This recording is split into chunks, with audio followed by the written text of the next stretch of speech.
Hello and welcome to Don't Listen to Me, an advice podcast where I share my thoughts, feelings, and personal stories about life, society, and how I am navigating it all.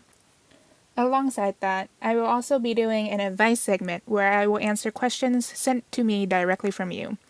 I'm your host, Delina. I'm a writer in my early 20s and a recent college grad who is facing unemployment and existential dread. So, considering I have no business giving anyone advice, don't listen to me. But if you do, let me know how it goes.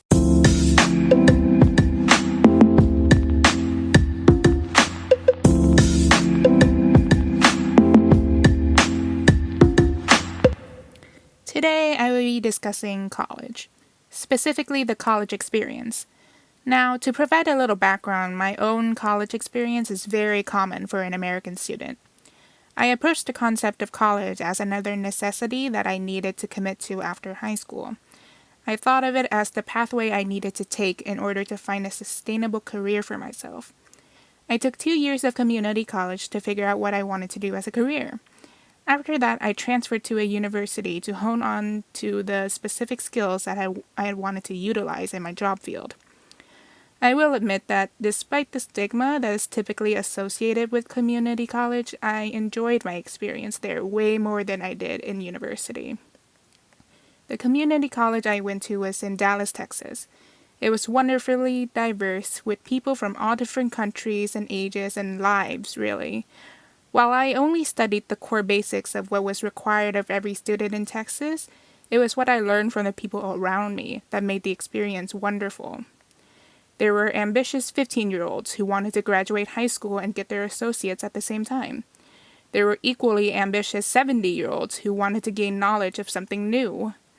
There were international students who left their countries for better opportunities, and there were first-gen students who were able to chase their dreams that their parents weren't able to. All the people I've met gave me a unique perspective on life that I haven't been able to find anywhere else. So when I eventually transferred to university 2 years later, it had paled in comparison. There was a lack of camaraderie that came from being in a community college, and I felt isolated. I attended UT Dallas, and while it's a fine institution that is driven by innovation and bright minds, it's also very individualistic in its classes and general atmosphere. My own peers have told me how lonely they felt at the school, a sentiment which I echo wholeheartedly. I was in a bubble with people who were my age and were studying the same subjects that I was studying, and yet I found it harder to connect with them than I did with my classmates from community college. I was sort of thrown off guard by the experience, to be quite honest. Even though I didn't necessarily take the traditional route of graduating from high school and going straight to university, I guess I subconsciously had this idea of what university is supposed to be like. I thought it would be bouncing back and forth between hustling in class and going wild at parties. I thought it would be late nights with newfound friends and the freedom of forging my own path.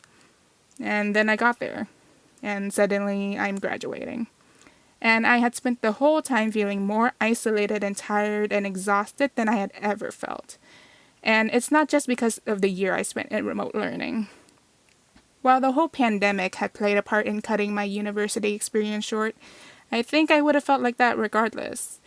Looking back at the whole experience, I suppose that what I've gained is an understanding that I, like many others, have no idea what I'm doing. And in a way, that's comforting. It also indicates that I shouldn't be giving advice, but here we are. Speaking of, let's get into it, shall we? Question 1. College is said to be the best years of your life, but that couldn't be further from the truth for me. I am in my 3rd year of college, and I've made 0 friends. But I have kept my high school friends who attend the same university. I really don't want to dread another year of college alone without socializing. I've made some acquaintances through classes, but they keep you to work together but toss you right after it's over. Their friendship is not long-lasting. How can I make the most of my last year of university? Should I even try at this point if all I feel is miserable? Well, don't listen to me, but yes, you should absolutely keep trying. It sounds straightforward to say, but I know it's way more complicated than that. I understand feeling miserable because you're far away from home and far away from the support systems that you've had for the majority of your life. As you said, most of the friendships that you are currently maintaining are from high school, right? That's because high school is structured and rigid, so the friends you've made in that environment typically have a lot of things in common with you, and it's easier to gravitate towards like-minded individuals. College is a lot different. You're independent for the first time as an adult, and you're surrounded by hordes of people from different countries, cultures, and backgrounds. Your time and energy is dictated by you and only you. You no longer have to rely on authority to structure your life, and that's why it could seem more difficult to maintain friendships when you don't have the same structure as you did in high school. I think that it's instinctual for you to make acquaintances from your classes because that's what you did in high school.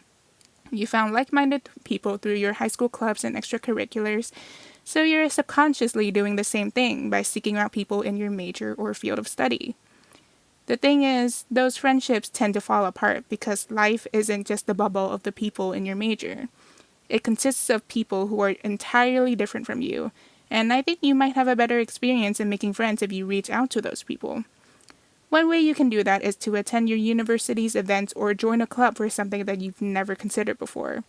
Even if you only attend a few sessions, you can introduce yourself to so many people outside of that academic bubble. Some of the most interesting people I've ever met are different from me in every single way, so keep an open mind and see what happens. Aside from meeting new people, I also think it's important for you to maintain your current friendships. While the thought of making new friends could be occupying your mind, I think it's important for you to not give up or put less efforts into the friends that you have now who you met in high school.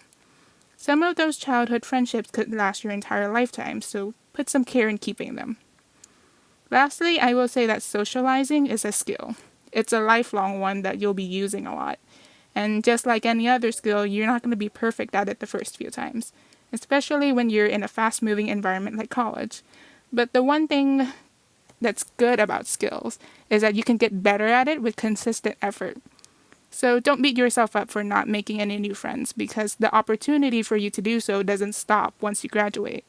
You have all your life to make friends far beyond college. The only way to fail is to give up on trying. I wish you the best of luck in putting yourself out there. Question 2. Being a first gen in my family to attend college, my parents have always pushed my sibling and I to pursue the medical field ever since we were young. Like from elementary school where I barely knew what a doctor did but knew that a doctor made money. After saying I'll try for dentistry, my parents have already gloated to their friends that their daughter is going to be a dentist. But I don't know if that's what I want anymore. They are now changing to just be whatever you want to be, but my brain has been conditioned to think of only medical as a career field. And now I have no backup career and I'm lost. What do you do when you're feeling lost and have no clue of what you want to be in the future without disappointing your parents?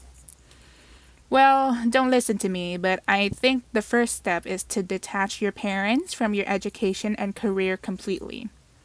Easier said than done, right? But before you can even consider the prospect of careers and backup careers, of feeling lost and wanting to find the right path, you have to address the root of the issue first. And you have to mentally prepare yourself to be okay with disappointment. Whether it's your disappointment or your parents' disappointment doesn't matter because you'll be faced with disappointments in life anyway. I think that to free yourself from the constraint that the medical field has over your thoughts, you have to embrace the disappointment. Let it come and then it'll eventually go. If we're going to talk about career, then I'll tell you a story.